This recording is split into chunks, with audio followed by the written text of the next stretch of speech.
नमस्कार, बहुत बहुत स्वागत है आपका। आप देख रहे हैं कल की तैयारी। मैं हूं आपके साथ प्रशांत पांडे। एक ऐसा शो जो आज के बाजार का पूरा ब्यौरा आपके सामने रखता है और उस आधार पर एक्सपर्ट के नजरिए से हम आपको देते हैं कल के बाजार की बेहतर रणनीति। आखिर जो ट्रेंड्स नजर आए हैं आज के बाजार के, उस हिसाब से कल किन सेक्टर और इंडेक्स पर खासतौर पे किस तरह की रणनीति बनाई जानी चाहिए, इस शो का यह खास मकसद है। और मकसद आम इन्वेस्टर के हाथ मजबूत करने का भी है, इसलिए एक बहुत बड़ा हिस्सा आपके सवालों का भी हम शामिल करते हैं। लेकिन फटाफट से सबसे पहले जान लीजिए कि कल की तैयारी इस शो में आप अपने सवाल हम तक पहुंचा कैसे सकते हैं। तो बेहद आसान सा तरीका है। सोशल मीडिया पर आप एक्टिव हैं तो ट्विटर यानी एक्स और फेसबुक पर #KKT स्पेस अपना सवाल, अपने शहर का नाम और इसके साथ ही किस स्टॉक पे आपका सवाल है वो लिखिए और नजरिया क्या है ये भी बताइए। लॉन्ग टर्म या शॉर्ट टर्म ये जरूर बताइए। इसके अलावा आप YouTube पर ये शो लाइव देखते वक्त भी हमें कमेंट बॉक्स में अपने सवाल भेज दीजिए।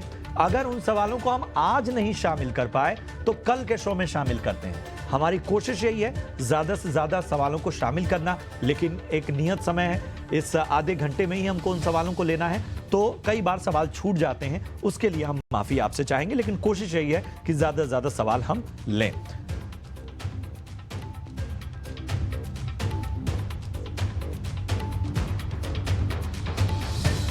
तो ये वो तरीका जिसके जरिए आप अपने सवाल हम तक पहुंचा सकते हैं। और चलिए अब फटाफट से चर्चा में शामिल करते हैं हमारे दो खास एक्सपर्ट को। परिचय मैं करा दूं, हमारे साथ हैं Blue Ocean Strategic Advisors Private Limited के डायरेक्टर आशीष माहेश्वरी जी। आशीष जी, बहुत बहुत स्वागत आपका ईटी नाउ स्वदेश में। इसके अलावा हमारे साथ हैं एंजल वन के टेक्निकल एनालिस्ट राजेश भोसले साहब। राजेश जी, आपका भी बहुत बहुत स्वागत। आप दोनों का समय देने के लिए बहुत बहुत शुक्रिया। तो सबसे पहले जरा बाजार पर एक निगाह डाल लेते हैं।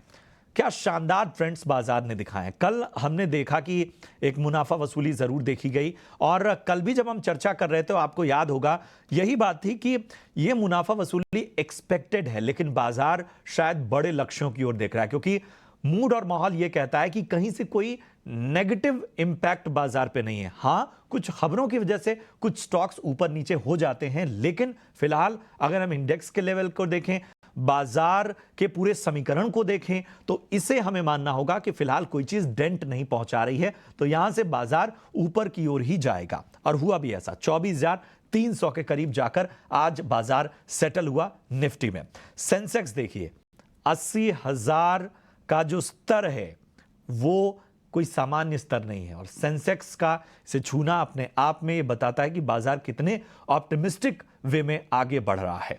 बैंक निफ्टी देखिए 53,000 के ऊपर टिकने में कामयाब हुआ। आज 900 अंकों से ज्यादा का उछाल हमें बैंक निफ्टी में देखने को मिला। कल भी हमने देखा था कि जो करेक्शन था उसको आज पूरी तरह से भरते हुए, उससे कहीं आगे जाते हुए आज बैंक निफ्टी नजर आया। अब इन सब अगर हम पूरे समीकरण को देखें तो आज Tata consumer, Adani ports, Kotak bank, HDFC bank, ये तमाम स्टॉक्स रहे जो निफ्टी के गेनर रहे।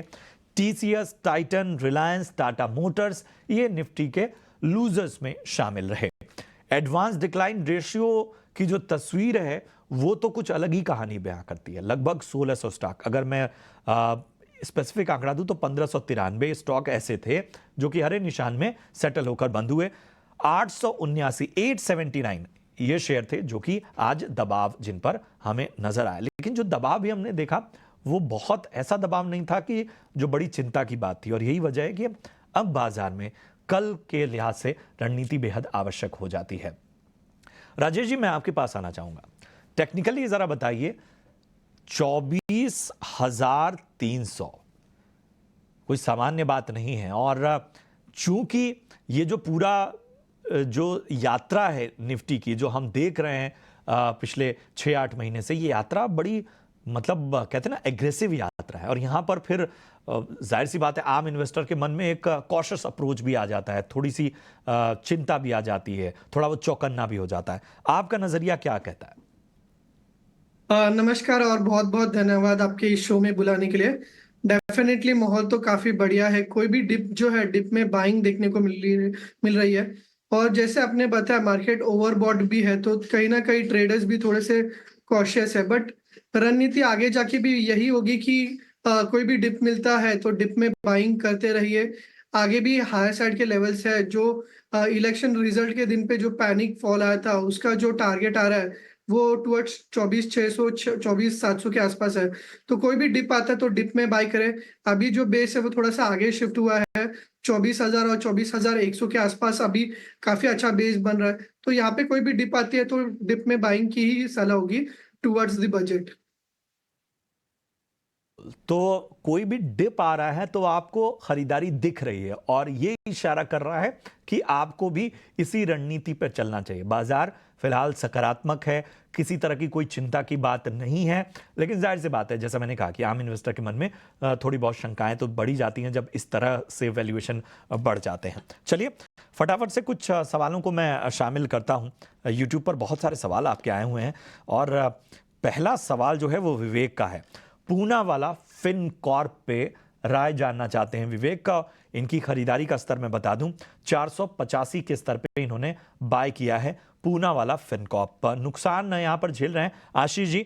पूना वाला फिनकॉर्प कब तक रुका जाए कि ये नुकसान की भरपाई हो जाए? 485 इनकी खरीद है, 416 पर ये फिलहाल स्टॉक है। इस स्टॉक में हमने देखा कि करीब 550 रुपए के आसपास से जो सेलिंग का दौर शुरू हुआ वो रुकने का नाम नहीं ले रहा। 520 रुपए के आसपास, सॉरी, नॉट 550 रुपए, तो ऑलमोस्ट 100 रुपए अपने 50 की हाई से नीचे ही ये कंटिन्यूस ट्रेड कर रहा है। तो मेरी सलाह रहेगी थोड़ा सा इस स्टॉक में से निकल जाए और जो फ्रंटलाइन स्टॉक है इस पर्टिकुलर सेगमेंट में, जैसे बजाज फाइनेंस का परफॉर्मेंस काफी बेहतरीन रहा है पिछले कुछ समय में, वहां निवेश करेगी तो मुझे लगता है कि आपके नुकसान की भरपाई जल्दी हो जाएगी। क्योंकि पूना वाला फिनकॉर्प में हमने देखा कि बहुत नैरो रेंज में बहुत समय से अटक गया है, तो बेटर है बजाज फाइनेंस लेना। तो ये है रणनीति आपको सुझाई जाती हुई, पूना वाला फिनकॉर्प से एग्जिट होके आपको दूसरा विकल्प जो बजाज फाइनेंस का है वहां पर निवेशित होने की सलाह मिलती हुई। चलिए कुछ और सवालों को शामिल करते हैं। श्रीराम पडोले साहब हैं और इनका सवाल तेजस नेटवर्क पे है। 100 शेयर है, 1356 की इनकी बाइंग है, इनके भाव से ऊपर है स्टॉक का, लगभग 9,500 का इनको फायदा भी होता हुआ। तेजस नेटवर्क का राजेश जी क्या करना चाहिए? 9,600 का फायदा यहां पर हो रहा है इनको, 1356 की बाइंग है। ये स्टॉक काफी एक स्ट्रॉन्ग अप ट्रेंड में है एंड एक्सपेक्ट कर सकते कि एक फर्दर रैली हमें देखने को मिल सकता है। जो आगे जाके जो टारगेट्स बन रहे हैं वो है अराउंड 1550 1580 के, तो डेफिनेटली होल्ड रखिए। लास्ट फ्यू सेशन से थोड़ा सा रेंज बाउंड है। रेंज बाउंड का जो लोअर रेंज है वो 1380 का है, तो 1380 का एक स्टॉप लॉस रखिए और ऊपर जाते हुए एक 1600 का एक टारगेट रखिए। फिलहाल यहां पर नजर आता हुआ। मुस्तफा शेख साहब का सवाल है पावर ग्रिड पे, 300 रुपए की इनकी बाइंग है, 500 शेयर इनके पास है, 17,500 के ऊपर मुनाफा पावर ग्रिड में। पावर शेयरों में तेजी का करंट जिस तरह से लगा उसका फायदा साफ तौर पर इनको नजर आता हुआ। आशीष जी, मुस्तफा जी को क्या सलाह होगी? पावर ग्रिड में 300 की बाइंग है।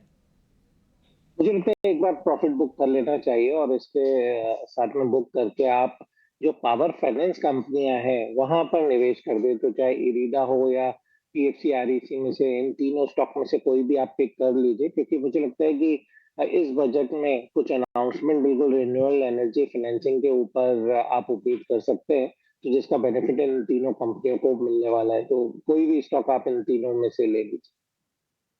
तो आपने इरेडा का जिक्र किया, अगला सवाल आशीष जी मैं उस पर आपका ही जवाब चाहूंगा। अब है बंसल है, इरेडा का स्टॉक इन्होंने लिया हुआ है और क्या शानदार स्तर पे लिया हुआ है। 180 की बाइंग है इनकी और आज हमने देखा इरेडा के स्टॉक में जिस तरह से तेजी का जो कहते हैं ना रॉकेट चला है, 7% से ज्यादा 8.5% चढ़कर बंद हुआ है ये स्टॉक का। 180 की बाइंग है इरेडा पे। आप अभी बुलिश नजर आ रहे थे, क्या करें?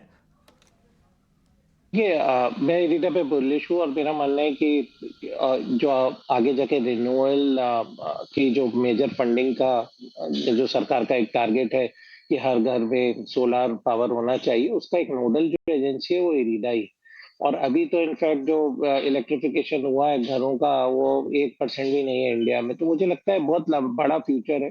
जरूर एफपीओ सेकंड हाफ में आने की बात हो रही है जिसके कारण से थोड़ा वैल्यूएशन चेक में रहेगा, पर मुझे लगता है जब तक वो एफपीओ आएगा करेगा तब तक ये स्टॉक 300 रुपए तक पहुंच जाएगा। तो एरिडा को तो इनफैक्ट बिल्कुल अपने पोर्टफोलियो में बने रहने दीजिए।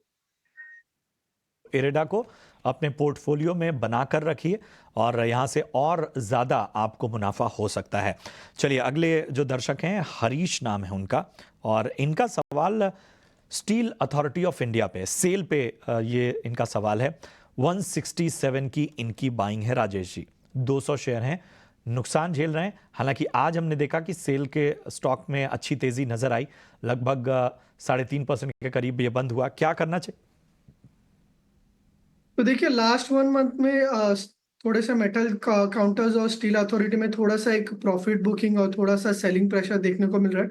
बट कहीं ना कहीं अभी ये स्टॉक जो है और मेटल स्पेस यहाँ पे बेस बनते हुए दिख रहा है। स्टील अथॉरिटी की भी बात करें तो 89 ईएमए पे काफी अच्छा बेस बन रहा है। यहाँ से एक अच्छा खासा अपसाइड दिख रहा है।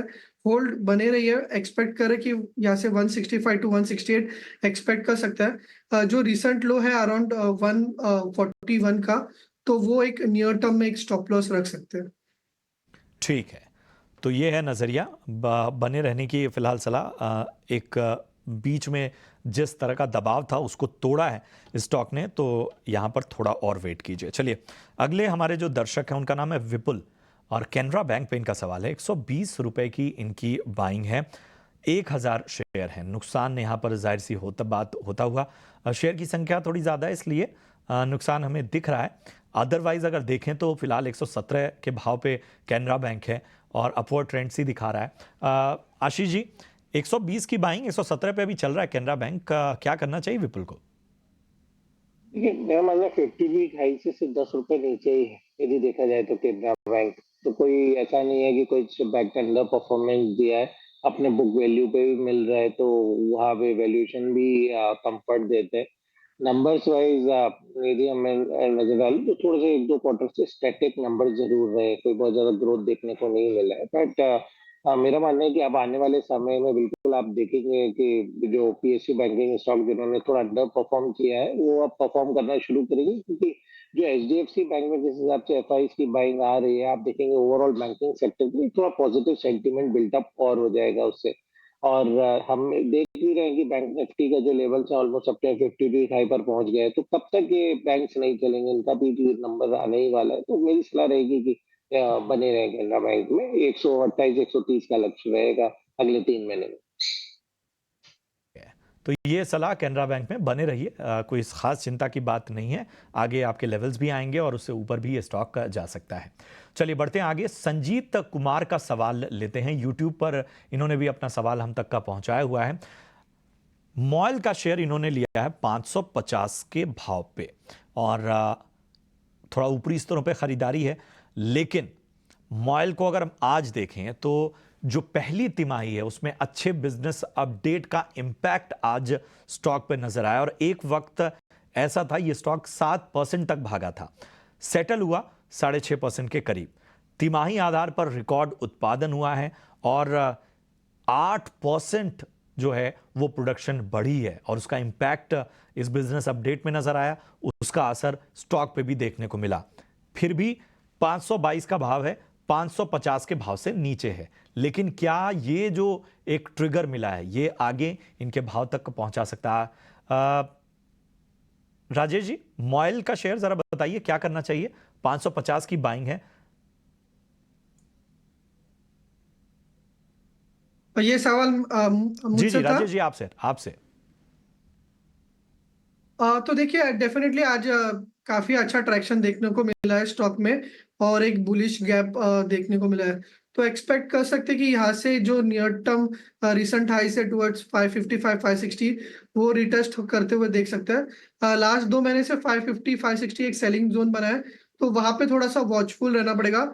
एक बार 560 क्रॉस करता है तो एक नए ट्रेंड स्टार्ट होगा टुवर्ड्स 600। फिलहाल के लिए होल्ड रखिए, और जो बुलिश गैप का जो गैप रह गया है तो टुवर्ड्स 480 के आसपास, तो वो स्टॉप लॉस के जैसे रख सकते हैं।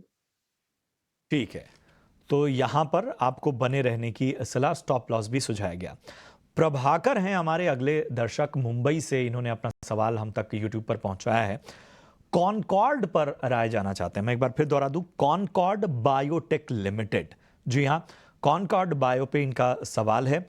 1140 की इनकी बाइंग है, 800 शेयरों की संख्या और जबरदस्त मुनाफे पे इस वक्त बैठे हुए हैं। आशीष जी, कॉनकॉर्ड बायोटेक 1140 की बाइंग और जबरदस्त मुनाफा, क्योंकि 800 शेयर इन्होंने परचेज किए, तो क्या करना चाहिए? मेरी तो सलाह स्टॉक में बने रहने की रहेगी। स्टॉक में अच्छा परफॉर्मेंस ऑलरेडी दिया है। 800 से बढ़ के 1600 रुपए ये स्टॉक इसी साल में हुआ भी है। और कॉनकॉर्ड बायोटेक एक कंपनी है जो आउटसोर्सिंग के क्षेत्र में है।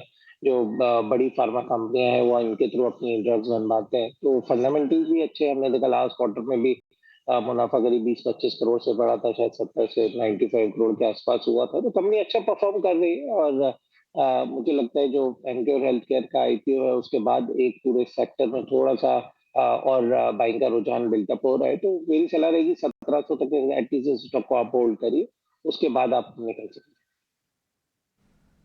ठीक है, तो यहां पर आपको बने रहने की सलाह मिलती हुई। चलिए कुछ और सवालों को भी शामिल करते हैं। दिनेश हमारे एक दर्शक हैं, यस बैंक पर राय जानना चाहते हैं। 24 रुपए के आसपास की इनकी बाइंग है। राजेश जी, यस बैंक 24 रुपए के आसपास की बाइंग इनकी, क्या करना चाहिए? देखिए, यस बैंक बिल्कुल भी परफॉर्म नहीं करा। बैंक निफ्टी देखिए कहाँ पे आ गया और यस बैंक वही के वही है। तो डोंट नो ये कब परफॉर्म करेगा। तो बेटर है कि कोई भी बाउंस आता है तो बाउंस में एग्जिट करे। कोई बेटर स्टॉक्स है फ्रंट लाइन तो उसमें ऐड कीजिए। यस बैंक में कोई भी लास्ट इतने महीनों सालों से वर्क नहीं कर रहा है। तो कोई भी बाउंस आता है टूवर्ड्स 24-25 के रेंज में, तो वहां पे एग्जिट करने की ही सलाह होगी। बाउंस आए, कोई उछाल आपको नजर आए तो वहां पर बेच के निकल जाइए, दूसरे विकल्पों की ओर आगे बढ़िए। चलिए, इसी के साथ इस शो में हम इतने ही सवालों को शामिल कर पाएंगे। जाने से पहले अपने दोनों एक्सपर्ट से एक एक करके हम डिस्क्लोजर लेंगे। सबसे पहले आशीष जी, मैं आपके पास आना चाहूंगा, बताइए अपना डिस्क्लोजर। जिन स्टॉक्स के बारे में मैंने आज सलाह दी है उसमें मेरा कोई भी इंडिविजुअल पोजीशन नहीं है, बट क्योंकि हम अपने क्लाइंट्स को एडवाइस करते रहते हैं तो कुछ पोजीशन वहां हो सकते हैं। जी, अपना डिस्क्लोजर दें। जिन स्टॉक्स पे आज चर्चा हुई है तो उसमें तो मेरी कोई निजी निवेश नहीं है। क्लाइंट्स के साथ शायद रेकमेंड किया होगा। बहुत बहुत शुक्रिया करेंगे राजेश जी, बहुत बहुत धन्यवाद आशीष जी, आप दोनों का हमारे आम निवेशकों का मार्गदर्शन किया, बाजार पर बेहतर रणनीति बताई। कल की तैयारी में फिलहाल मेरे साथ इतना ही। ब्रेक के बाद तमाम खास शोज और अहम खबरों का सिलसिला जारी रहेगा। आप देखते रहिए ET नाउ स्वदेश।